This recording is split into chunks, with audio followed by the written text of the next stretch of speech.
We're back with the Screen Team. It's being brought to you by Whitworth Gift Chest Jewelers, where Walmart is next door to us, Fearless Social, and Poplar Bluff Drywall. We got Kyle on the show. We are doing 30 for 30 ESPN documentaries. Our last one is called This Magic Moment. It has to deal with Shaquille O'Neal. It has to deal with Penny Hardaway, but it also has to do with a larger subject of the Orlando Magic from their time of conception, how lucky they were in certain things, but how unlucky they were in certain things, and we're going to get into that.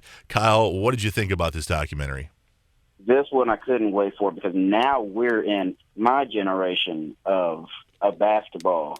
And I'm not going to sit there and say that the 90s was better, but it was pretty stinking awesome. Yeah, it was. It was great. We got so lucky with the Orlando Magic because as an expansion team, obviously they started out really bad, but they lucked into the 1992 draft of winning the lottery, and they got Shaq, who was obviously the can't miss. The big 7-foot, 300-pound athletic center who could run down the floor. He was and smile at you. He was like, I mean, obviously he was number one pick, but he was like a number one pick for a generation. Like, I mean, he was, there's Shaqs don't grow on trees. I mean, he was a special player.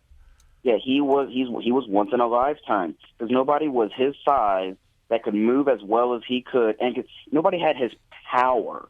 You know, a lot of great centermen in the history of the NBA. They have great length and they're long, but nobody was as thick and just as big as Shaq was. But also, when you drafted this guy, you got this big, huge personality to go with it.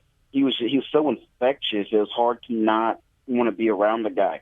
So the Magic looked into him. Their first year with Shaq, they almost make the playoffs. They barely miss it. Then the next year, this had never happened in the history of the draft lottery where the same team won the lottery 2 years in a row, where they drafted number one. I want you to think about this. They drafted Chris Webber, number one.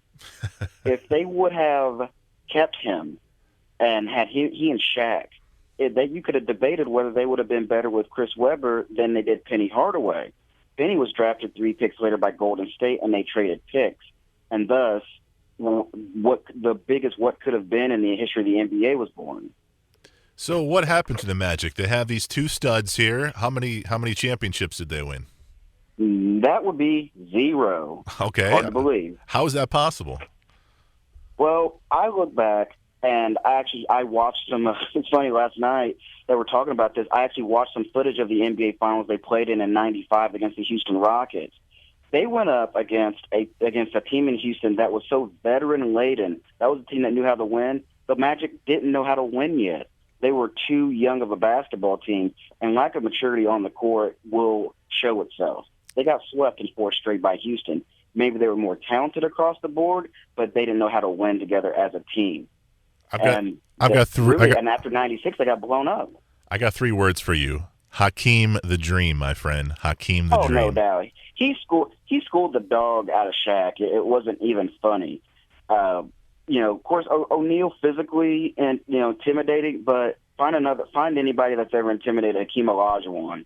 The guy had just come off of winning an NBA title and an MVP, and then they do it again, but this time they just dominate. So it wasn't meant to be. And everybody thought after that, okay, this is going to be the team of the future. They have all the pieces, and then, well, it doesn't happen, and Shaq leaves, and then it fell apart. Why did Shaq leave? He and Penny, they started to clash a little bit, and I'm not going to say it was like Kobe and Shaq because that was way worse. But there was a clash here of who's the star of the team. Is the Diesel, which if you're asking me, he was.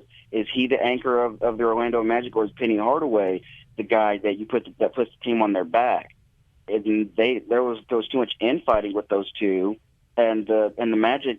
They said, well, we're going to go with Penny. So Shaq, smartly, took his bag and said, bye, I'm going to L.A. I'm going to go make some money and be a Laker. And we know what happened there. And what happened with Penny? Well, Penny, injuries, tons of injuries.